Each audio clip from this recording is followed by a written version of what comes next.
अस्सलाम वालेकुम, मैं डॉक्टर नवीद हूँ। पिछले 2-4 दिनों से स्टूडेंट्स और बहुत सारे ग्रेजुएट्स पंजाब भर से राब्ते में हैं।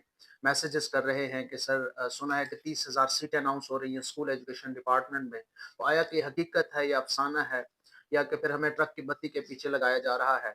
तो काइंडली हमें कन्फर्म कर दें। तो मैंने अपने कुछ सोर्सेज़ से कन्फर्म किया है। तो मैं कुछ चीज़ें आपको बताता चलूँ, चूँकि मैं भी स्कूल डिपार्टमेंट में रहा हूँ, हेडमास्टर भी रहा हूँ। तो इसमें एक चीज़ ज़रूर है कि इन्होंने बहुत सारे स्कूल जो है वो आउटसोर्स किए हैं। 15 से 20,000 स्कूल जो है इन्होंने ख़त्म किए हैं या प्राइवेट किए हैं या आउटसोर्स किए हैं। और उसमें ज़ाहिर है कि अभी उनकी टीचर्स की जो एलोकेशन है मुख्तलिफ़ जगहों पे, वो भी सवालिया निशान है।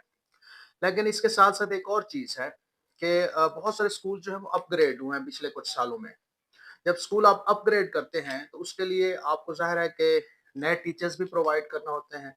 अगर प्राइमरी स्कूल मिडल बनना है या मिडल हाई बनना है, तो ज़ाहिर है उसके लिए फिर आपको और टीचर्स भी चाहिए। तो पहले ये था कि और टीचर्स नहीं दे रहे थे, क्योंकि और टीचर्स देंगे तो ज़ाहिर है और भर्तियाँ करनी होंगी, कहाँ से लाएँगे वरना? और टीचर्स अगर आप देंगे तो उनकी ज़ाहिर है कि सैलरी भी और देना होगी आपको। तो एक टर्म होती है एसएनई, स्केड्यूल न्यू एक्सपेंडिचर, कि उस साल का उस स्कूल के लिए जो बजट है, नए टीचर जब आप लाएँगे तो फिर वो कितना बन जाएगा। फॉर एग्ज़ाम्पल अगर 5 टीचर्स थे तो एसएनई जो था वो फॉर एग्ज़ाम्पल के 30 लाख था साल का। और अगर आप 8 टीचर कर देते हैं तो ज़ाहिर है अब आपको 40 से 50 लाख रुपया उस स्कूल का बजट रखना होगा, और स्कूल टीचर की सैलरी के अलावा और भी बहुत सारे फंड्स उसमें आ जाते हैं।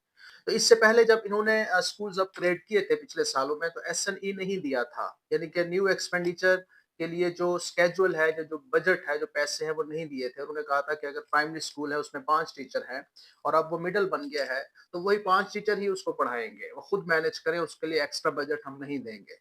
लेकिन अब ये हुकूमत कह रही है कि हम जिन स्कूलों को अपग्रेड किया गया था या अब हम जब अपग्रेड करेंगे, तो उसके लिए नए टीचर्स भी देंगे और एसएनई भी देंगे, यानी कि बजट वगैरह भी अनाउंस करेंगे। तो ज़ाहिर है फिर जब सैकड़ों स्कूल्स बहरहाल अपग्रेड हुए हैं, पॉपुलेशन के लिहाज से होते रहते हैं, तो फिर इनको बजट भी एलोकेट करना होता है और उस हिसाब से टीचर्स भी ज़ाहिर है नए भर्ती करना होंगे। तो इस हिसाब से ज़ाहिर है बनता तो है कि इतनी सीटें आनी चाहिए, खाली पड़ी हैं, और अगर वो जो 16 से 20,000 स्कूल्स आउटसोर्स किए हैं वो ना करते तो और ज़्यादा जो है वो टीचर्स की तादाद हम चाहिए थी। सूबा पंजाब में बहुत बड़ा सूबा है। तो हम एक्सपेक्ट कर सकते हैं कि इन्होंने जो अनाउंसमेंट की है ये सही है, और मैं भी होपफुल हूँ कि ये सीटें इंशाल्लाह जल्द आने वाली हैं। हो सकता है कि अप्रैल या मई में ये अनाउंस हो जाएँ। अब दूसरी बात कि उन्होंने खुद कहा है, सीएम ने किसी एक तकरीर में, कि ये परमानेंट होंगी। अब अगर परमानेंट होंगी तो मुझे लग रहा है कि पीपीएससी के ज़रिए होंगी। ख़ास तौर पे जो 16 ग्रेड की है वो तो लाज़मी पीपीएससी के ज़रिए होगी, चूँकि पहले भी इश्यू चल रहा है एयूज़ का और एसएसटीज़ का, और बेचारे 10-12 साल से वो अभी तक परमानेंट नहीं हो रहा है, चूँकि उनको कहा गया है कि आप पहले एनटीएस के ज़रिए आए थे, तो ये गेज़ेटेड पोस्ट है, तो आप जो है वो पीपीएससी के ज़रिए फिर से टेस्ट दे के आएँ, तो फिर आपको परमानेंट करेंगे।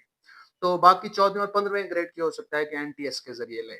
लेकिन मुझे जो शक है या मैं जो एक्सपेक्ट कर रहा हूँ कि अगर ये परमानेंट जॉब्स लेके आना चाह रहे हैं, तो ये इस दफ़ा पीपीएससी के ज़रिए से ही लाएँगे, और उसमें पीपीएससी में जनरल नॉलेज होगा या फिर जो प्रॉपरली सब्जेक्ट से रिलेटेड हैं, जिस तरह एसएसई फिज़िक्स है या एसएसई कंप्यूटर है या एसएससी केमिस्ट्री है, तो उसमें सब्जेक्ट भी हो सकता है। तो बहरहाल अपनी तैयारी जारी रखें, जनरल नॉलेज भी तैयार रखें और अपना सब्जेक्ट भी तैयार रखें, और होपफुल रहें, किसी भी वक़्त ये जॉब्स आ सकती हैं। और मैं ये भी होपफुल हूँ कि इस दफ़ा जो ऐज है उसमें भी रिलैक्सेशन होगी, क्योंकि पिछले काफ़ी सालों से जो जॉब्स हैं वो नहीं आई हैं। और साथ में जो एसटीआई है, जो कि एक स्कूल टीचर इंटर्नशिप है, वो जॉब नहीं है, वो परमानेंट जॉब नहीं है, वो चंद महीनों के लिए है। वो इन्होंने कुछ पहले भी रखे हैं, कुछ आगे भी अनाउंस करने लगे हैं। तो मैं समझता हूँ कि उसके लिए आप अपना वक़्त ज़ाया ना करें। अगर परमानेंट जॉब आती हैं स्कूल टीचर्स की, तो उसमें ज़रूर आप उसके लिए अभी से तैयारी शुरू कर दें, इंशाल्लाह हो जाएगा।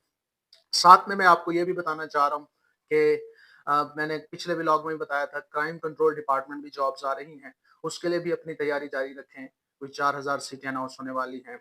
और साथ में ये भी बताना चाहता हूँ कि स्कूल के साथ-साथ बहुत सारे नए कॉलेजेस भी बने हैं। हमारे शहर के गर्दनवाह में कुछ कॉलेजेस बने हैं। इसी तरह पंजाब भर में मुख्तलिफ शहरों में नए कॉलेजेस बने हैं। तो ज़ाहिर है वहाँ पे लेक्चरशिप की भी ज़रूरत है। तो इनको लेक्चरशिप की सीटें भी अनाउंस करना होंगी, जो कि पहले रिक्विजिशन भेजी थी और इन्होंने बजट और आईएमएफ को देखते हुए उसको रोका था। तो अब इनको करना होगा। तो किसी भी वक़्त वो जॉब्स भी आ सकती हैं। तो बहरहाल आप अपनी तैयारी जारी रखें, और मैं पुरुमीद हूँ और यकीन रखता हूँ अल्लाह पे कि अल्लाह ताला आप तमाम के लिए आसानियाँ फरमाएँगे और जो आपके लिए बेहतर है, जो आपके नसीब में है, वो इंशाल्लाह आपको मिल के रहेगा। Thank you so much. अल्लाह हाफ़िज़।